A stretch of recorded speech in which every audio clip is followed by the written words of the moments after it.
नमस्कार दोस्तों, मैं हूं आपके साथ साक्षी। आप देख रहे हैं नेक्स्ट लाइन लाइव। राष्ट्रपति चुनाव में विपक्ष के उम्मीदवार पूर्व केंद्रीय यशवंत सिन्हा ने रविवार को कहा कि कर्नाटक में भाजपा सरकार राज्य में स्कूली पाठ्यक्रम को सांप्रदायिक रंग देने का प्रयास कर रही है। सिन्हा 17 जुलाई को होने वाले राष्ट्रपति चुनाव में समर्थन जुटाने के लिए कर्नाटक पहुंचे हैं। इस क्रम में उन्होंने आज रविवार को कांग्रेस विधायकों से बेंगलुरु में मुलाकात की। यशवंत सिन्हा ने कहा, कर्नाटक में सरकार सत्तारूढ़ पार्टी के वैचारिक एजेंडे द्वारा रंगा एक नए स्कूल पाठ्यक्रम शुरू कर युवा पीढ़ी के दिमाग को सांप्रदायिक बनाने का प्रयास कर रही है।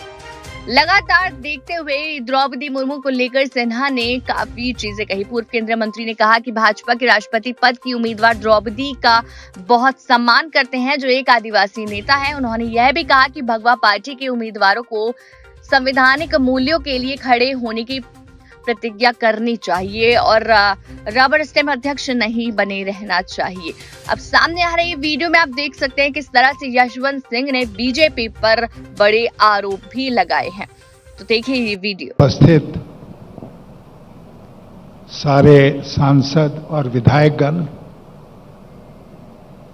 और मित्रों, आज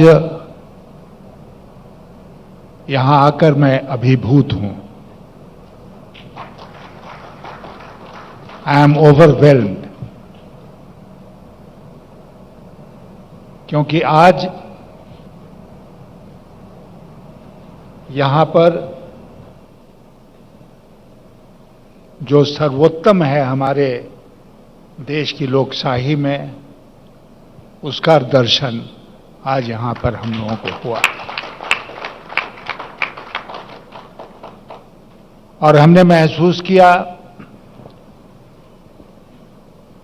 कि ये जो राष्ट्रपति का चुनाव 18 जुलाई को होने जा रहा है, वो आज यहां पर पीपुल्स मूवमेंट बन गया।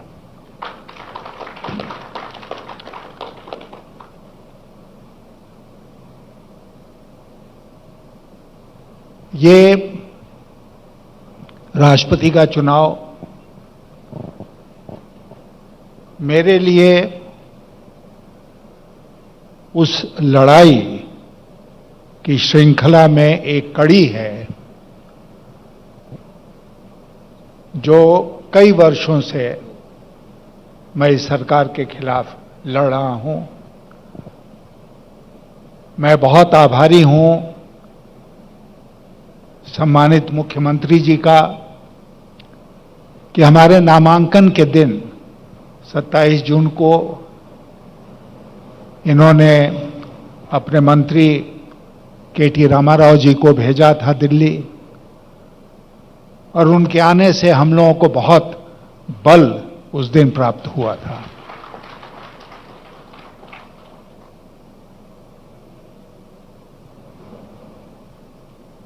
राष्ट्रपति का ये चुनाव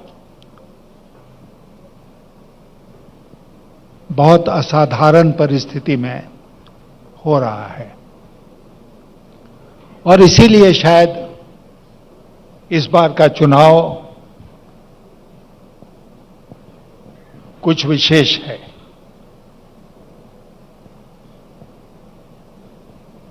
अभी आदरणीय मुख्यमंत्री जी ने बताया कि यह देश किस हालत से गुजर रहा है। आज मैं जब यहां आ रहा था तो आज के अखबार में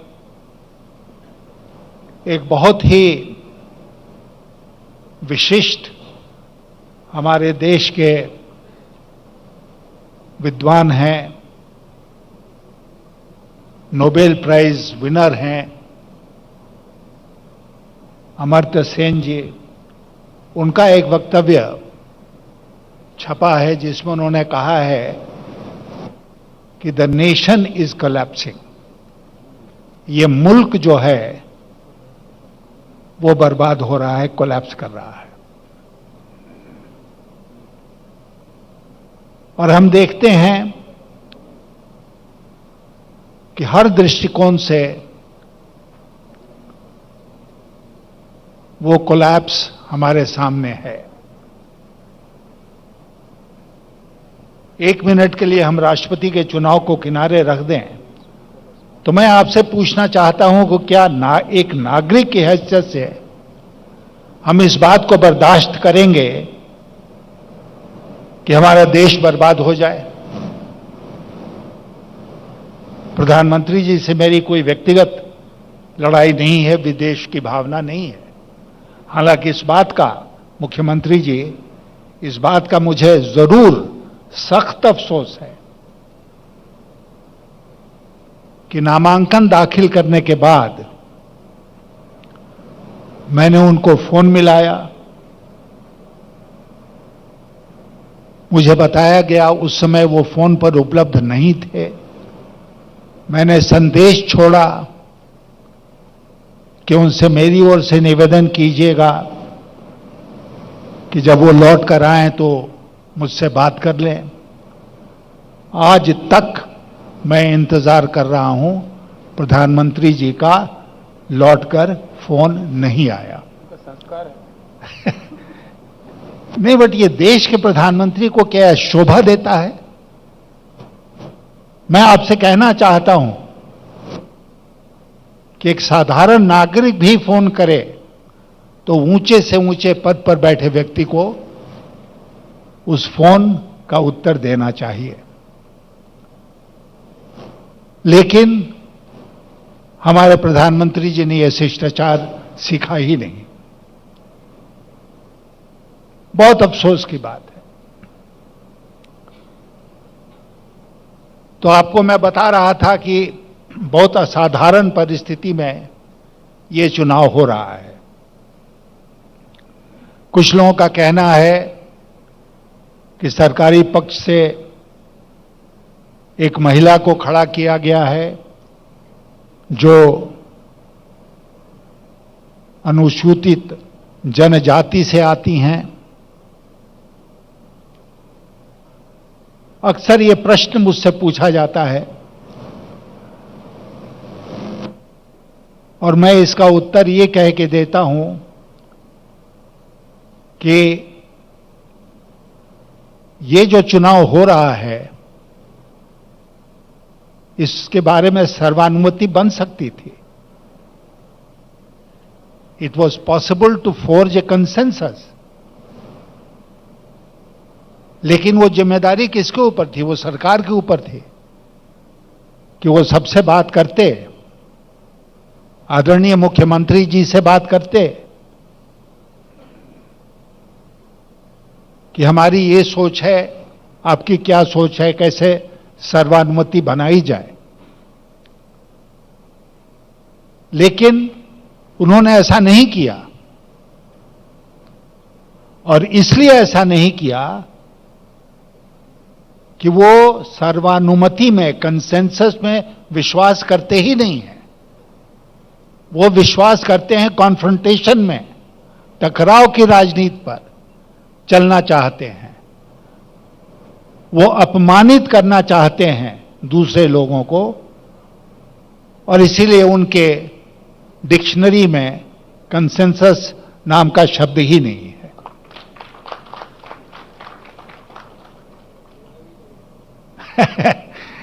तो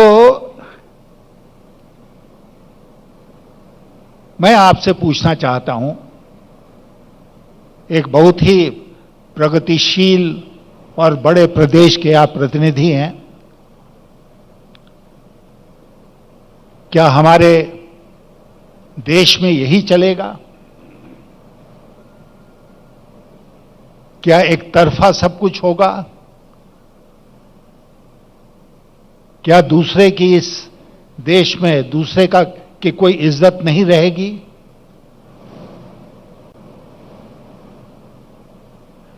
और इसीलिए हम जोर देकर इस बात को कह रहे हैं कि ये दो व्यक्तियों की लड़ाई नहीं है आज राष्ट्रपति का चुनाव। ये दो व्यक्तियों के आइडेंटिटी की लड़ाई नहीं है। ये एक विचारधारा की लड़ाई है, एक आइडियोलॉजिकल बैटल है। और उस लड़ाई को हम आपके सहयोग से लड़ रहे हैं। और जब हम लड़ाई में जाते हैं तो हम इस बात की चिंता नहीं करते हैं कि सामने जो हमारा प्रतिद्वंदी खड़ा है उसके पास कितनी बड़ी तलवार है, उसके पास कितनी बड़ी फौज है। अगर हम सचमुच अपने कॉज में बिलीव करते हैं तो हमारे पास जो भी औजार होगा, जो भी हथियार होगा, उस हथियार से हम उस दुश्मन का मुकाबला करेंगे। आज हमारे देश में यही परिस्थिति बन गई है। कल सुप्रीम कोर्ट का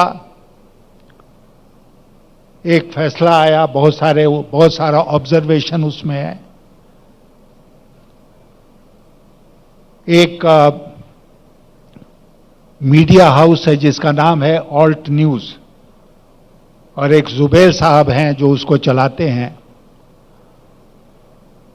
ये आरोप लगाकर कि वो देश में वैमनस्य फैला रहे हैं, उनको जेल में बंद कर दिया गया।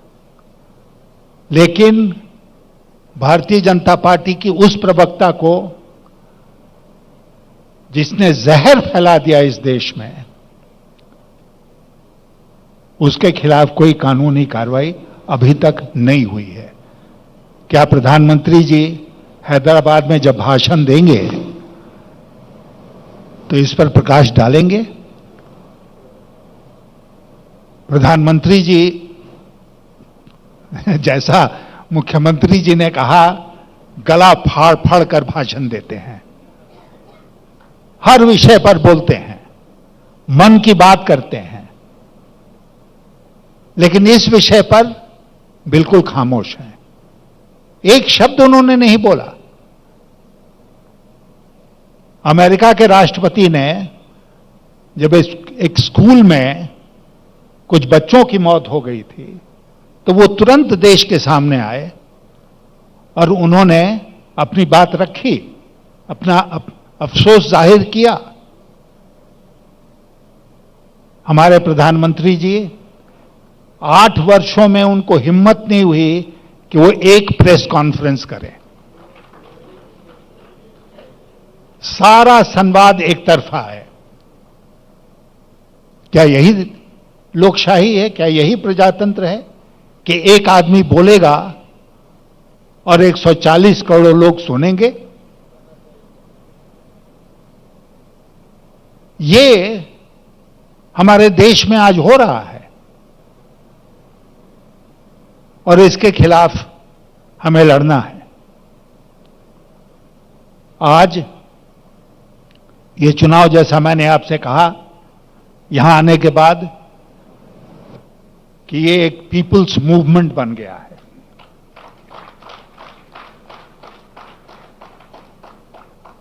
इसका नतीजा कुछ भी हो, उसकी चिंता हमें नहीं है, लेकिन मैं इतना आज के दिन कहना चाहता हूं आप सबसे और सम्मानीय मुख्यमंत्री जी से कि ये लड़ाई जो है वो इस चुनाव के बाद भी चलेगी। हम लड़ते रहेंगे। और मैं ये साफ शब्दों में आज कहना चाहता हूं कि आपके आदरणीय, हमारे आदरणीय मुख्यमंत्री तेलंगाना के जो हैं, इनके साथ मिलकर हम लोग इस लड़ाई को लड़ेंगे पूरे देश में।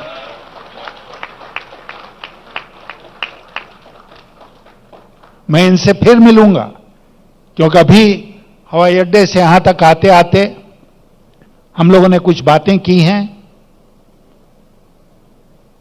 कुछ और बातें आगे बढ़ानी हैं,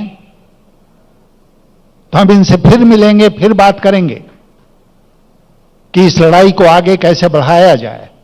इस देश को जरूरत है केसीआर जैसे नेताओं को।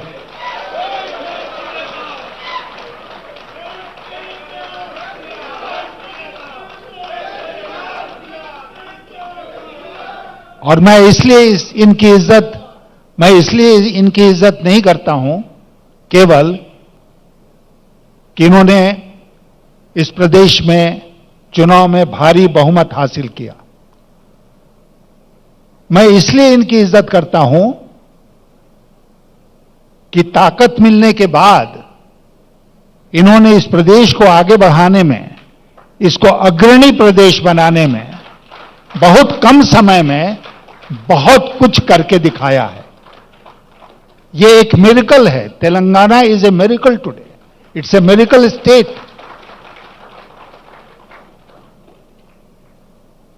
और ये वही आदमी कर सकता है जिसके मन में जनता के प्रति समर्पण का भाव हो, जिसके मन में एक विजन हो और वो मौका मिलने पर उस विजन को धरती पर उतारने का काम करे। आपके मुख्यमंत्री केसीआर जी उसी प्रकार के व्यक्तित्व हैं।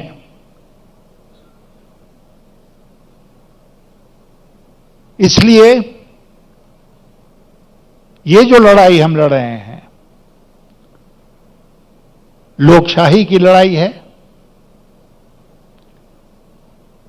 ये लड़ाई, जैसा अमर्त्य सेन ने कहा कि देश को बर्बाद होने से बचाने की लड़ाई है। ये लड़ाई आपके और आपके बच्चों के भविष्य की लड़ाई है।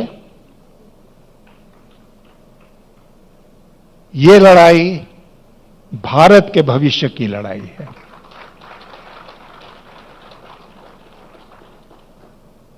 और आज इस स्थल से, इस शहर से हम उस लड़ाई की शुरुआत कर रहे हैं। केवल चुनाव राष्ट्रपति का अपने आप में बहुत मायने नहीं रखता है। कोई ना कोई चुनकर राष्ट्रपति भवन जाएगा। अक्सर पत्रकार हमसे पूछते हैं, आप राष्ट्रपति भवन में जाएंगे तो आपका प्रथम कर्तव्य क्या होगा? और मैं उनसे जोर देकर कहता हूं कि मेरा प्रथम कर्तव्य होगा इस देश के संविधान की रक्षा करना, उसके मूल्यों की रक्षा करना, इस देश की लोकशाही की रक्षा करना, प्रजातंत्र को बचाकर रखना। यह चुनौती है। कल ही ना प्रधानमंत्री जी का भाषण है यहां पर, लेकिन मुझे पूरा विश्वास है, मैं आपसे आज कह के जाना चाहता हूं, जितने प्रश्न आदरणीय मुख्यमंत्री जी ने पूछे हैं उसमें एक का भी जवाब वो नहीं देंगे।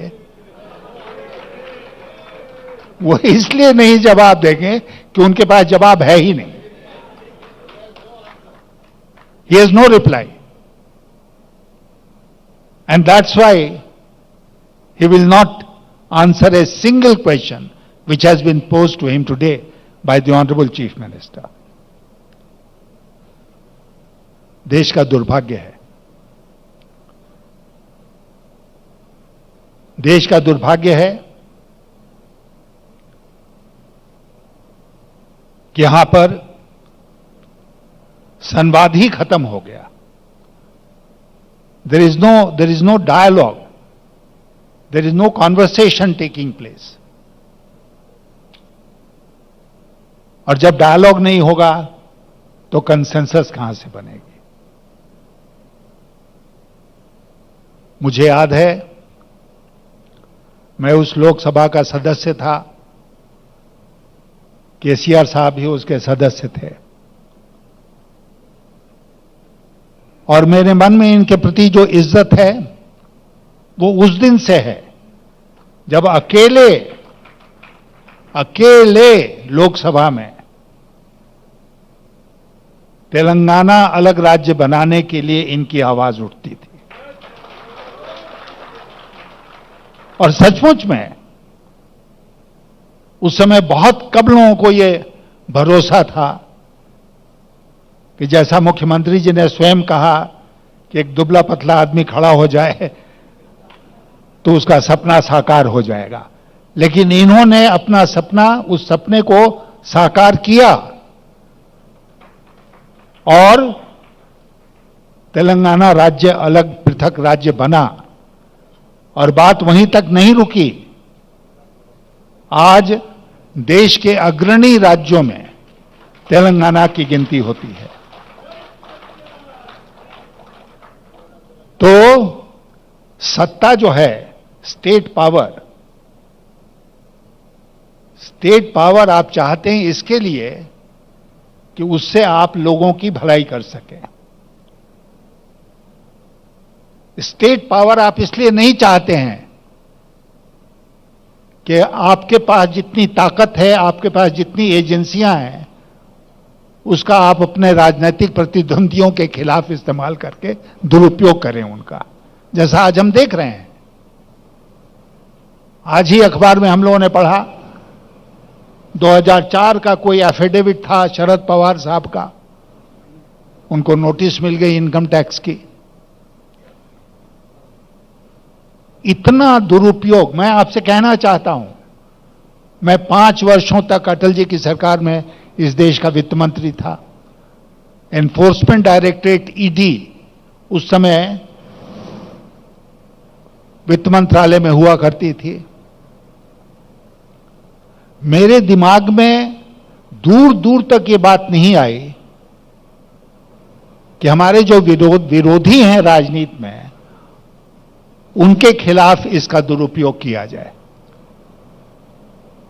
और जब मैंने पूछा किसी से कि भाई कैसे कोई सरकार का मंत्री एजेंसी के प्रमुख को बुला के कहेगा कि उस आदमी के पीछे लग जाओ, उसको पकड़ो, उसको अपमानित करो, कैसे कहता है?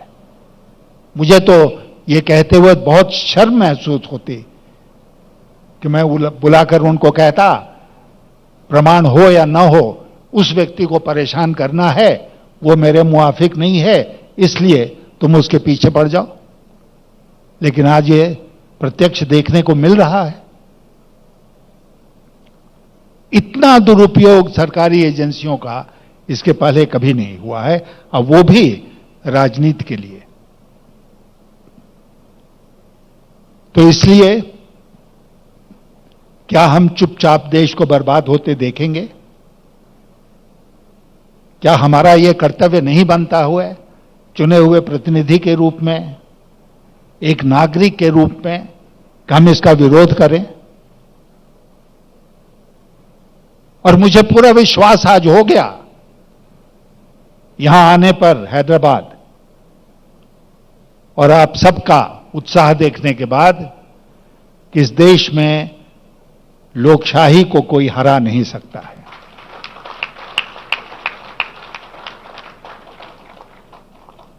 जब तक तेलंगाना है, जब तक टीआरएस है, तब तक हमारे देश में प्रजातंत्र सुरक्षित है।